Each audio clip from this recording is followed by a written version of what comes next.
देखिए क्वेश्चन कह रहा है सिद्ध कीजिए √3 एक अपरिमेय संख्या है। अब देखो इसे सिद्ध करने के लिए हमें इसका विरोधाभास मानना पड़ेगा, अपोजिट। तो क्वेश्चन कह रहा है √3 एक अपरिमेय संख्या है। अब मैं मानूंगा क्या, इसको परिमेय संख्या मानकर चलूंगा। तो माना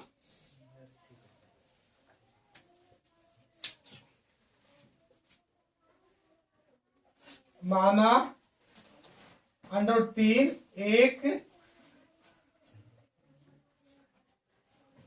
परिमेय संख्या है।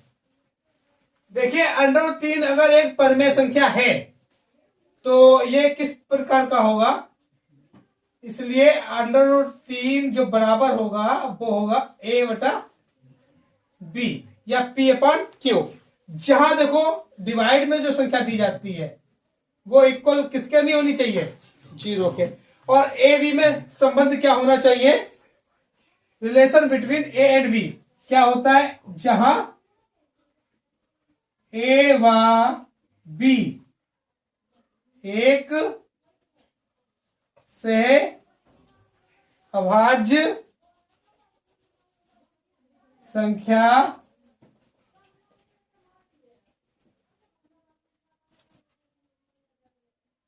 है। देखिए सहभाज्य संख्याएं वे संख्याएं होती है जिनका एचसीएफ 1 होता है, यानी वे संख्याएं जो किसी भी एक संख्या से ना कट रही हो। यानी हमारा अर्थ क्या निकल रहा है, ए और बी किसी भी एक संख्या से नहीं कटेगी। जितने से ये कटेगा उतने से ये नहीं कटेगा, और उससे ये कट रहा है तो फिर वो उस संख्या से ये नहीं कटेगा। जिस संख्या से ये कट रही है उससे ये नहीं कटेगी, जिससे ये कट रही है उससे ये नहीं कटेगी। ये होता है सहभाज्य। ठीक है, अच्छा अब हम इसका सोल्यूशन आगे करेंगे। यहां पर क्या दिया गया, ये भाग में यहां जाएगा, क्या हो जाएगा, मल्टीप्लाई। तो ये हो जाएगा √3v और ये आएगा a।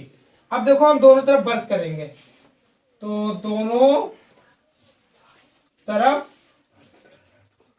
वर्ग करने पर देखो √3 का वर्ग 3 आएगा, v का वर्ग v² हो जाएगा, a का वर्ग a² हो जाएगा। इसे इक्वेशन 1 मान लेंगे। अब देखिए इस चीज से हमें क्या पता चला, देखो यूक्लिड आप लोगों को बताई गई थी। यूक्लिड क्या कह रही थी, अगर कोई भी संख्या इस तरीके से दी है a = v³ + r, तो देखो अगर r शून्य है, r का मतलब क्या होता है, शेष अगर शून्य है तो ये देखो संख्या क्या बचेगी, ये। तो यहां से मुझे क्या पता चल रहा है, b से a को पूरा पूरा काटा जा रहा है क्योंकि शेष आ ही नहीं रहा है। तो शेष नहीं आ रहा है तो संख्या a जो है वो p से पूरी पूरी विभाजित हो रही है। ठीक है, अब देखो यहां पर क्या है, अगर मैं इसका अपोजिट लिखना चाहूं तो ये आ रहा है a², यहां आ रहा है 3 और b²। तो इसको जब कंपेयर करेंगे तो हमें क्या पता चल रहा है, a² जो है वो 3 से पूरा पूरा कट रहा है। ठीक है, इस चीज से हमें क्या क्लियर हो रहा है कि a² 3 से पूरा पूरा कट रहा है, या हम कह सकते हैं 3 जो है a² का एक गुणनखंड है। ठीक है, ये दोनों चीजें कही जा सकती है। या तो हम कह सकते हैं 3a² को पूर्णतः विभाजित करता है, या मैं लिख सकता हूं कि 3a² का एक गुणनखंड है। ठीक है, तो मैं जो लिख रहा हूं वो देखिएगा, चूंकि 3a² को पूर्णतया विभाजित करता है। ठीक है, 3a² को करता है। अब एक रूल देखिए और होता है, अगर कोई भी अभाज्य संख्या अगर किसी संख्या के वर्ग को पूरा पूरा काटेगी, ठीक है, या कोई भी संख्या किसी के वर्ग को और पूरा पूरा काट रही है, तो वो उस संख्या के वर्गमूल को भी पूरा पूरा जरूर काटेगी। ठीक है, तो ये रूल होता है, आप कभी भी देख लीजिएगा, प्रमेय भी होती है कि कोई भी अभाज्य संख्या किसी भी संख्या के वर्ग को पूर्णतः विभाजित करती है। पूर्णांक के वर्ग की बात चल रही है, ठीक है, तो उस पूर्णांक को भी वो पूर्णतः विभाजित करेगी। तो देखो a तो पूर्णांक है मेरा, तो a² को और पूरा काट रही है, तो 3a को भी पूरा पूरा काटेगी। इससे क्या पता चल रहा है, 3a को भी पूर्णतया विभाजित करता है। अच्छा अब देखिए एक चीज और यहां से मेरी क्लियर हो रही, अगर मैं किसी संख्या को, जैसे मैंने लिया है 100, तो 100 किसका वर्ग है? 100 वर्ग है मेरा 10 का। अगर मैं 100 को डिवाइड कर रहा हूं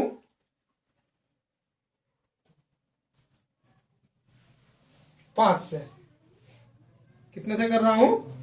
5 से, तो मेरा आंसर कितना आ रहा है? 20।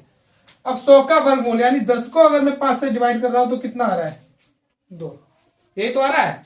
तो अब ये क्लियर नहीं होता है कि अगर मैं किसी संख्या के वर्ग को किसी संख्या से डिवाइड कर रहा हूं तो जो आंसर आ रहा है वर्गमूल को डिवाइड करने पर उसी संख्या से उसका वर्गमूल आए, ये अलग आएगा।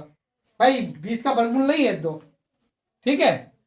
ऐसे ही मैं अगर कोई दूसरी संख्या भी ले रहा हूं, 400 ले रहा हूं, और ये मैं विभाजित किससे कर रहा हूं?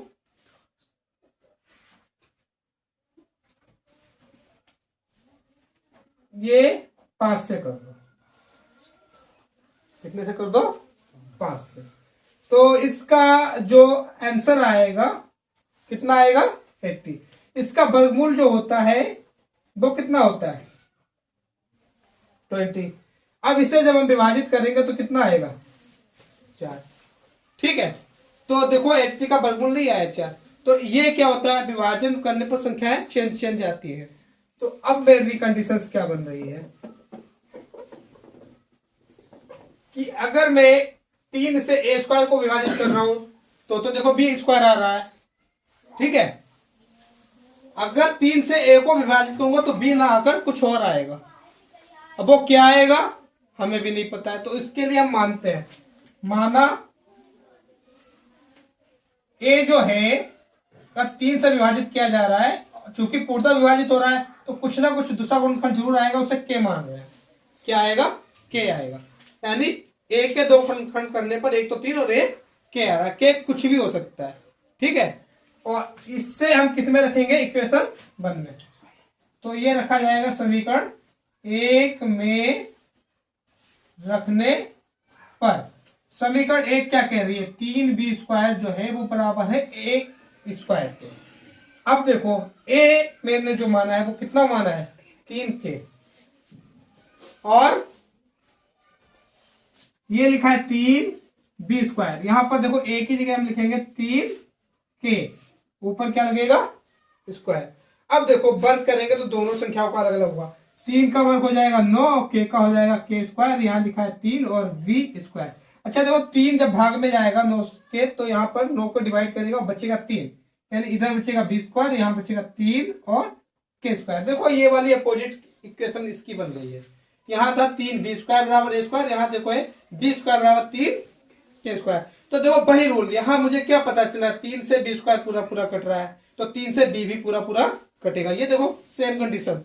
यहाँ पर देखो था a स्क्वायर इक्वल में, यहाँ इक्वल में क्या है? b square. तो यहाँ a स्क्वायर इधर लिखा जा रहा था, अब यहाँ पर इक्वल में b स्क्वायर है तो यहाँ पर a स्क्वायर की जगह हम क्या लिख देंगे? b square. पूरा सेम उतारेंगे, चूंकि 3b स्क्वायर को पूर्णतः विभाजित करता है, इसलिए 3b को भी पूर्णतः विभाजित करेगा। अच्छा एक चीज और देखिएगा, अभी हमने क्या माना था कि a और v क्या है? एक सहभाज्य संख्या है, और सहभाज्य की परिभाषा मैंने बताई थी कि किसी भी एक संख्या से ये दोनों नहीं कटेंगी। a और v जो है किसी एक संख्या से नहीं कटेगी। जबकि मैं क्या दिखा रहा हूं? 3 b को भी काट रहा है, 3 a को भी काट रहा है। इसका मतलब या तो ये गलत है या तो मैंने गलत माना है, और चूंकि मैं ये मान के चला हूं तभी ये आया है, इसका मतलब मैंने माना ही गलत है, ठीक है। तो ये सिद्ध क्या कर रहा है?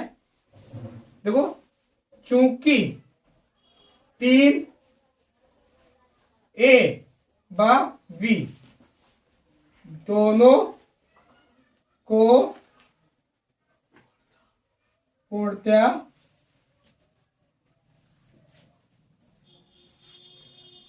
विभाजित करता है।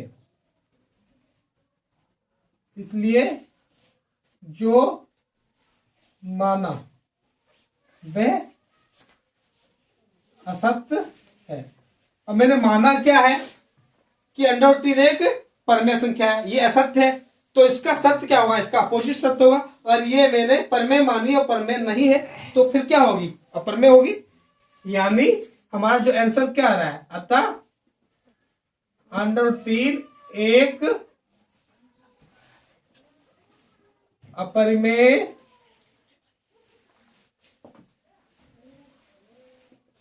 संख्या है। देखो इस सवाल के ऊपर हमारे कई सवाल आते हैं। एक तो देखो √2 का आता है, एक √5 का आता है। अच्छा इसके ऊपर और कुछ भी आ जाए, फिलहाल तो यही आता है, मान लो √7 का भी आ जाए, ठीक है। तो इन सवालों में चेंज क्या होगा, इन सवालों में जो मेरा चेंज होगा बहुत देखो इजी है। मैंने यहाँ पर √3 लिखा है और √2 आएगा, तो देखो सबसे पहले हम यहाँ पर लिखेंगे √3 की जगह √2, यानी माना √2 एक परमेय संख्या है। फिर ये आ जाएगा √2 बराबर a/b, ये बिल्कुल सेम रहेगा। ये कंडीशन यहाँ पर √3 की जगह √2 आ जाएगा, ठीक है। ऐसे ही यहाँ पर देखो जब वर्ग करेंगे √3 का वर्ग किया था 3, 2 का वर्ग करेंगे 2। तो इस सवाल से मुझे क्या दिख रहा है, जहां जहां 3 दिखेगा वहां वहां 2 बदल दिया जाएगा, जहां जहां पर 3। और जहां पर देखो 9 आया है, इसका मतलब ये 3 का वर्ग किया गया, तो यहाँ 2 का वर्ग करेंगे तो 4 आ जाएगा, ठीक है। फिर यहाँ भी 3 को बदलकर 2 में, तो पूरा सवाल बिल्कुल सेम रहेगा, कोई भी वर्ड हमें बदलना ही नहीं है। एक सवाल को आप सही से समझ लीजिए, उस सवाल को केवल चेंज क्या करना है, जो वैल्यू √3 दी है यहाँ पर √2, जहां 3 दिया होगा वहां 2, जहां 9 दिया होगा वहां आ जाएगा 4, ठीक है। पूरा सवाल इसी प्रोसेस। ऐसे ही 5 वाला है, तो यहाँ देखो √5, √5 5 5 5, यहाँ भी 5 आएगा, 5 आएगा, 5 आएगा, और यहाँ क्या हो जाएगा 25। तो पूरा प्रोसेस वही जो इस सवाल में। 7 वाले में भी बिल्कुल सेम रहेगा, 7 7 7 और 49, ठीक है। तो ये 3 सवाल तो बिल्कुल सेम हो जाते हैं हमारे, कोई भी अगर आ जाए एक के ऊपर ही तीनों सवाल बन रहे हैं, इनमें कोई कंफ्यूजन नहीं होना चाहिए।